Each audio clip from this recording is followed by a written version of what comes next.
on assiste d'un seul coup à un mariage forcé et ultra rapide. C'est ce que, dans certains milieux américains, on appelle du speed dating, c'est-à-dire un rendez-vous ultra rapide. Et donc on a un mariage brutal.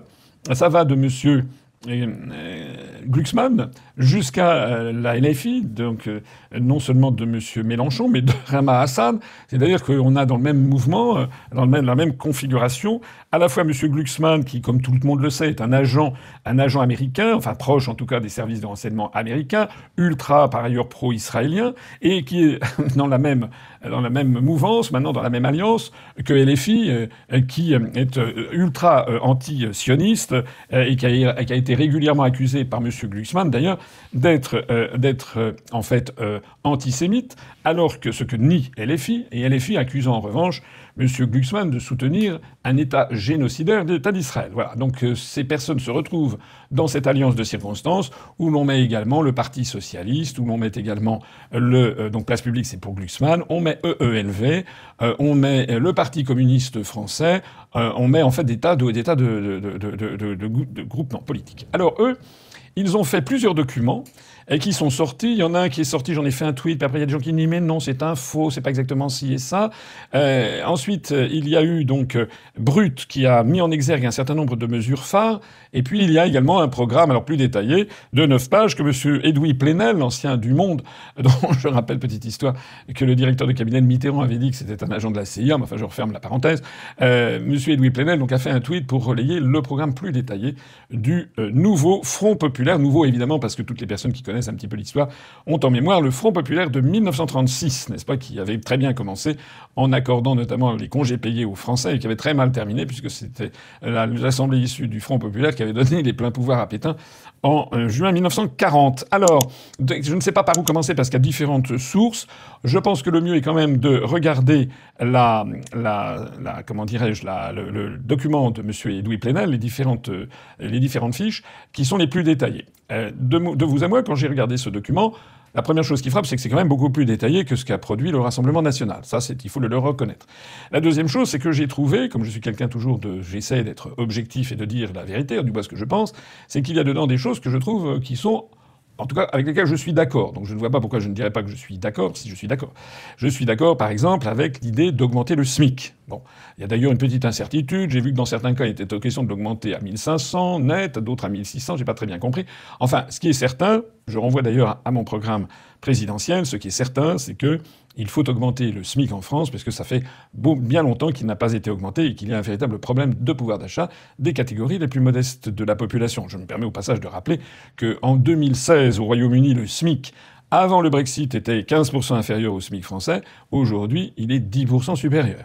Voilà. Donc je pense que de ce point de vue, le nouveau Front populaire est dans son rôle d'ailleurs, puisque ce sont des forces de gauche, et il est dans son rôle de proposer une augmentation substantielle du SMIC, même si je n'ai pas parfaitement compris à combien elle se montrait, mais ça n'est pas, les chiffres que j'ai vus ne m'ont pas paru tout à fait délirants. Donc ça, dont acte. J'ai vu également qu'il y a un certain nombre de mesures qui me paraissent plutôt de bonne loi, comme l'idée, par exemple, d'augmenter la taxation sur les très grandes fortunes, la taxation sur les mouvements de capitaux. Je trouve ça tout à fait justifié. En matière internationale, j'ai trouvé qu'il y avait quand même quelques mesures qui me paraissaient justifiées, en particulier la reconnaissance immédiate de l'État palestinien. Je ne cesse de le dire. Je l'ai dit. J'ai même retrouvé, en fait, un document de 2014, je le disais, il y a déjà 10 ans. Donc, de ce point de vue-là, je trouve que le nouveau Front populaire, son programme est justifié sur ces questions. Ils vont même assez loin, puisqu'ils préconisent même un embargo contre la livraison d'armes à l'État d'Israël. Bon, il y a ainsi un certain nombre de choses qui sont justifiées. La défense des services publics également, tout ça est plutôt de bonne loi. Mais il y a un mais, c'est que le problème, c'est qu'il y a d'autres éléments qui, alors eux, à mon avis, sont totalement inacceptables. Et puis surtout, au-dessus de tout ça, il y a un immense problème. C'est qu'il y a la moitié des mesures qu'ils ont proposées qui sont totalement impossibles dans le cadre des traités européens. Et je ne parle même pas du problème du coût qui est proposé. Alors qu'on regarde un petit peu ensemble tout ceci, c'est tiré de la chaîne Brut, donc qui fait ressortir quelques mesures saillantes. Bon, baisse du nombre d'élèves par classe à moins de 19. C'est très bien, c'est quelque chose qui est tout à fait souhaitable, en effet. Mais enfin, il est évident que personne n'en a les moyens actuellement dans le cadre du budget de l'État. Donc, il faut absolument que le nouveau Front populaire nous explique comment ils vont financer cela. Le point numéro 4, la création d'un congé menstruel et la prise en charge par la sécurité sociale des protections menstruelles. Bon, personnellement, j'éviterai de dire tout ce que j'en pense, mais je trouve que ça fait partie de mesures qui sont quand même vraiment. On est actuellement, sans se demander si on va vers la Troisième Guerre mondiale et si la France va subsister comme un État-nation.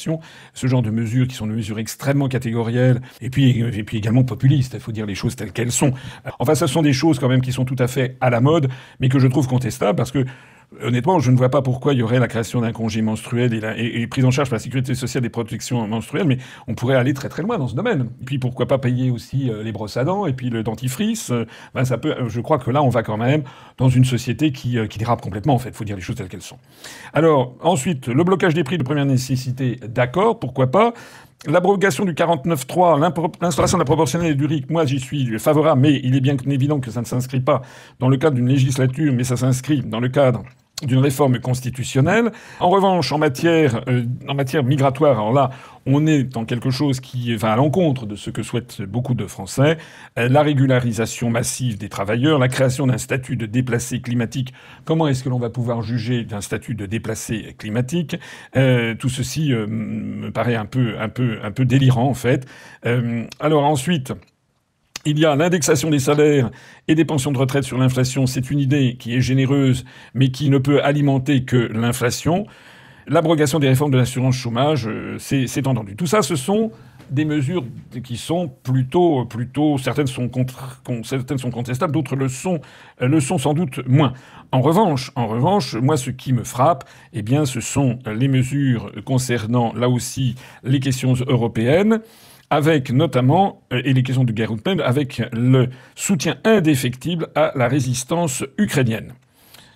Alors il est question, je le cite, dans un des documents qui a été publié, nous réaffirmerons notre soutien au progrès de la construction européenne. Ça veut dire, c'est très important, réaffirmer son soutien au progrès, au pluriel, de la construction européenne. Ça veut dire quoi? Ça veut dire son soutien à ce qui se passe actuellement et aux projets actuels. Or, les projets actuels, c'est d'accélérer la fédéralisation de l'Europe. Donc, en fait, ça veut dire que le nouveau Front populaire apporte son soutien à l'élaboration d'une Union européenne est devenue un État fédéral, et la France devenant un État fédéré, et j'ai fait déjà des vidéos sur le sujet, la France, à ce moment-là, deviendra progressivement une région, un canton de cet État fédéral, perd son siège à l'ONU, perd son siège au Conseil de sécurité, perd son droit de veto, n'est plus une grande puissance, devient plus qu'une petite région qui peut ensuite d'ailleurs être tronçonnée en morceaux, et puis sa force de frappe devient un apanage de l'ensemble de l'Union européenne. Tout ça, c'est des choses absolument monstrueuses qui sont traitées sans le traiter au passage, quoique il est question toujours dans ce document qu'ils apportent leur soutien à une Europe de la défense, ce qui va exactement dans le sens de ce que je viens de dire. Alors, ça c'est absolument important. Donc si l'on en revient au document qui a été tweeté par Edoui Plenel, sur le passage concernant l'Europe, donc le nouveau Front populaire se propose de 1. Refuser le pacte de stabilité budgétaire. Alors le pauvre pacte de stabilité budgétaire, ça fait belle lurette qu'il n'est plus respecté, mais enfin il est censé toujours exister, et c'est évidemment une pierre d'achoppement. C'est effectivement sur les nécessités de diminuer l'endettement public de la France qui est sans arrêt exigé par la Commission européenne et la Banque centrale européenne. Donc dire qu'il refuse le pacte de stabilité budgétaire, ça veut dire quoi très concrètement? Ça veut dire que si il y a un gouvernement du nouveau Front populaire qui arrive au pouvoir, eh bien dans la semaine qui sera, dans les jours qui suivront son arrivée au pouvoir, le Premier ministre sera convoqué en Allemagne par le chancelier Scholz, exactement comme Lionel Jospin et Jacques Chirac avaient été convoqués en Allemagne en 1997, lorsque les socialistes étaient arrivés au pouvoir. Je rappelle qu'ils avaient dans leur programme la renégociation des critères du traité de Maastricht. Donc ils avaient été convoqués, et sur place, les Allemands avaient fait savoir qu'il n'en était pas question. Voilà. Et qui paye commande.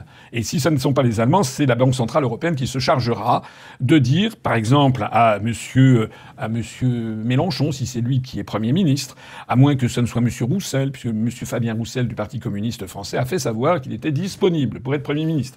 Monsieur François Ruffin aussi, il a dit que lui aussi se sentait tout à fait à la mesure d'être à Matignon. Et puis on a appris ce matin que madame Clémentine Autain daignerait accepter le poste de Premier ministre s'il est lui est proposée. On attend avec impatience que Sandrine Rousseau nous explique qu'elle est tout à fait taillée à la mesure de l'hôtel de Matignon. En attendant, quel que soit ce Premier ministre, sera convoqué et on lui fera comprendre que soit il passe sous les fourches caudines des restrictions budgétaires imposées par la Commission européenne, soit la Banque centrale européenne arrête de racheter des obligations assimilables du Trésor français sur le marché secondaire et nous verrons d'un seul coup une énorme crise de la dette apparaître avec une flambée des taux d'intérêt sur la dette française, un effondrement de la bourse française. Bon, bref, le scénario catastrophe.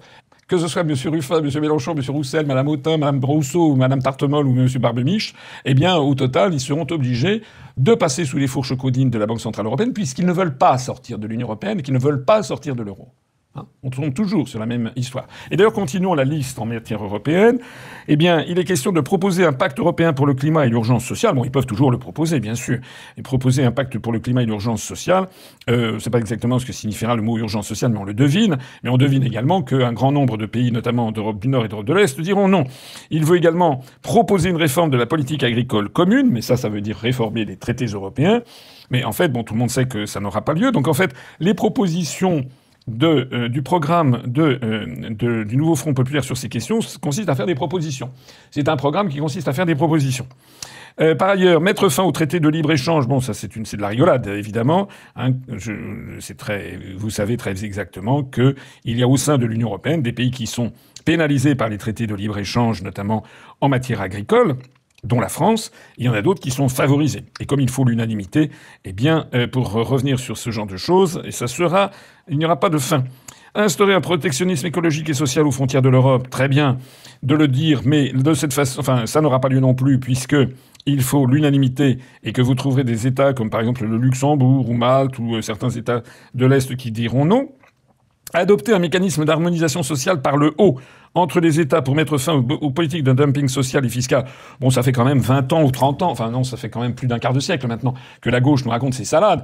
Bon, c'est très simple à comprendre. Il est évident que nous sommes pénalisés par la concurrence de pays à bas coût de salaire et de charges sociales, et donc dire qu'il faut une harmonisation par le haut, ça veut dire qu'il faut que la Bulgarie, la Roumanie montent vers le haut. Mais évidemment qu'ils ne le voudront pas. Ils ne le voudront pas parce qu'actuellement, c'est pourquoi est-ce que les pays de l'Est européen s'industrialisent avec des délocalisations des pays de l'Ouest, justement grâce à ça. Donc, dire ça, ça veut dire que mentir aux Français. Ça n'aura pas lieu. D'ailleurs, ça fait un quart de siècle que si vous lisez les documents émanant de la gauche et de l'extrême gauche, vous trouvez ce genre de propositions qui n'ont jamais débouché, évidemment, sur quoi que ce soit. On peut le regretter, hein, je ne dis pas le contraire. Mais, comme disait De Gaulle, la politique consiste à partir des réalités. Or là, on n'est pas dans le domaine de la réalité, on est dans le domaine du fantasme, on est dans le domaine du rêve, on est dans le domaine du souhaitable, de ce dont on rêverait. Mais le problème, c'est que la vie, ça n'est pas exactement ça. Ensuite, réindustrialiser l'Europe, numérique, industrie du médicament, énergie. Et enfin, instaurer une règle verte pour prioriser des investissements verts. Et encore une fois, tout ceci postule que l'on va avoir l'accord des 26 autres États. Et puis, en matière de réindustrialisation, ça postule aussi, évidemment, que la France pourrait être compétitive. Ce qui serait intéressant de demander à tous ces gens qui veulent réindustrialiser la France, c'est de leur demander, est-ce que vous pourriez nous expliquer pourquoi la France s'est désindustrialisée ? C'est quand même le béaba. Pourquoi la France, qui était une grande puissance industrielle, s'est-elle désindustrialisée? C'est quoi? C'est les causes, c'est arrivé comme ça, comme les champignons après la pluie, ou il y avait des raisons objectives? Les raisons objectives, vous les connaissez.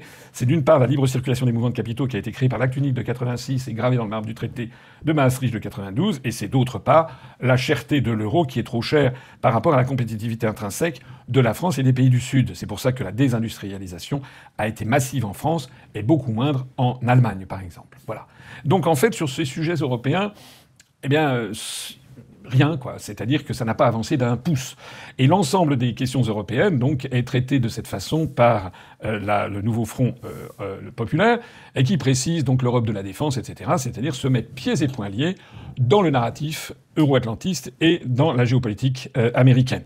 De même que lorsque le nouveau Front populaire précise son soutien inconditionnel à l'Ukraine. Jusque et y compris, il le précise, la livraison d'armes à l'Ukraine, même s'il précise que ça doit être des armes qui ne doivent pas être trop offensives, je sais pas quoi. Enfin bon, bref.